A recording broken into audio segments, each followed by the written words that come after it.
स्वागत है दोस्तों, एक बार फिर से आपका अपना यूट्यूब चैनल पब्लिक बोले बिंदास में। दोस्तों, लोकसभा चुनाव का पहला चरण जो है वोटिंग का हो चुका है। वो पहला चरण दोस्तों 19 अप्रैल को हुआ था। 19 अप्रैल में दोस्तों बात करेंगे कि बिहार में कितना परसेंटेज वोटिंग हुआ।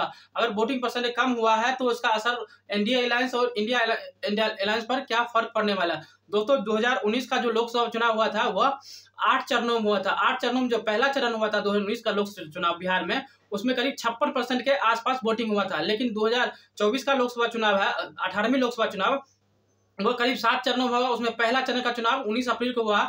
उस 19 अप्रैल में दोस्तों पहले चरण में कुल वोटिंग परसेंटेज का मात्र 48% के आसपास हुआ। यानी पिछले बार का लोकसभा चुनाव की तुलना इस बार जो लोकसभा चुनाव हो रहा है उसमें पहले चरण में 5% कम वोटिंग हुआ है। तो जानेंगे वोटिंग परसेंटेज कम होने से एनडीए अलायंस पर इसका क्या असर पड़ने वाला है और इंडिया अलायंस पर इसका क्या असर पड़ने वाला है। सबसे पहले बात करते हैं दोस्तों एनडीए अलायंस पर कि वोटिंग परसेंटेज कम होने से इसका क्या असर पड़ने वाला है। देखिए दोस्तों, इस बार एनडीए अलायंस में सबसे बड़ा घटक दल है बीजेपी। बीजेपी का जो इस बार नारा है दोस्तों, इस बार 370 पार करना है।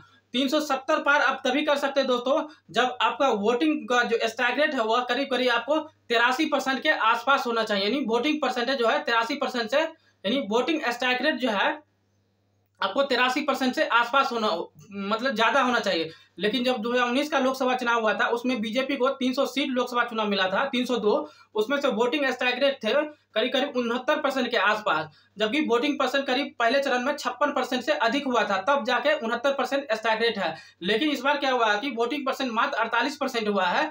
तो अगर 48% वोटिंग परसेंटेज गिरा हुआ पहले चरण में तो आपको स्ट्राइक रेट 83% के आसपास होना चाहिए। लेकिन वोटिंग परसेंट ही आपको जब कम हुआ है तो आप 83% स्ट्राइक रेट कैसे ला सकते हैं। यानी 83% स्ट्राइक रेट का मतलब हुआ दोस्तों कि 100 में से 83 सीटें आपको जीतना होगा। लेकिन जब आपका यहाँ वोटिंग परसेंटेज ही कम हो रहा है तो अब 100 में से 83 सीट कैसे जीत पाएगा। दोस्तों, अगर 48% वोटिंग हुआ है तो 48% वोटिंग में से सारा का सारा वोटिंग परसेंट तो सिर्फ बीजेपी खाते में नहीं जाएगा, उसमें से इंडिया अलायंस का जो कुछ क्षेत्रीय दल है, क्षेत्रीय दल उसके खाते में जाएगा, कुछ कांग्रेस है उसके खाते में जाएगा, इसके बाद जो निर्दलीय उम्मीदवार उसके खाते में भी वोटिंग जाएगा।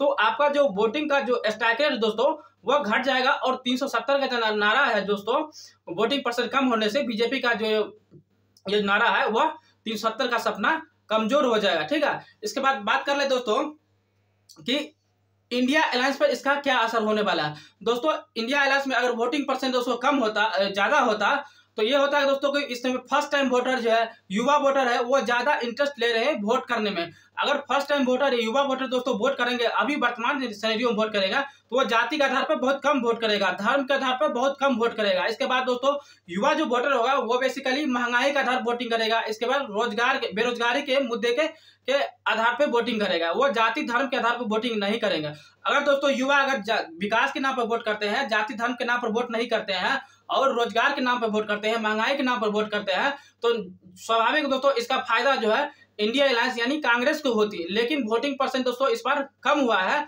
तो इसका नुकसान दोस्तों एनडीए अलायंस का भी होगा और इंडिया अलायंस का भी होगा।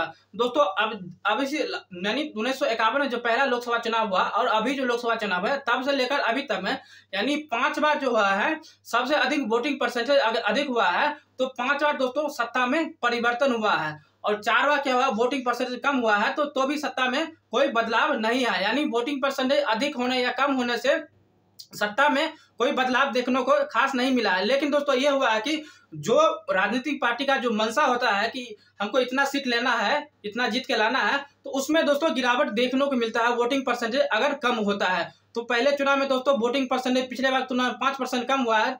तो देखते हैं अगले जो 6 चरण होगा उसमें क्या वोटिंग परसेंटेज। अगर इसी प्रकार का वोटिंग परसेंटेज रहा, पिछले बार तुलना में कम रहा दोस्तों, तो निश्चित रूप से बीजेपी को दोस्तों इसका काफी नुकसान झेलना पड़ेगा, बहुत ज्यादा नुकसान झेलना। 370 का जो नारा है दोस्तों वो फीका रह जाएगा।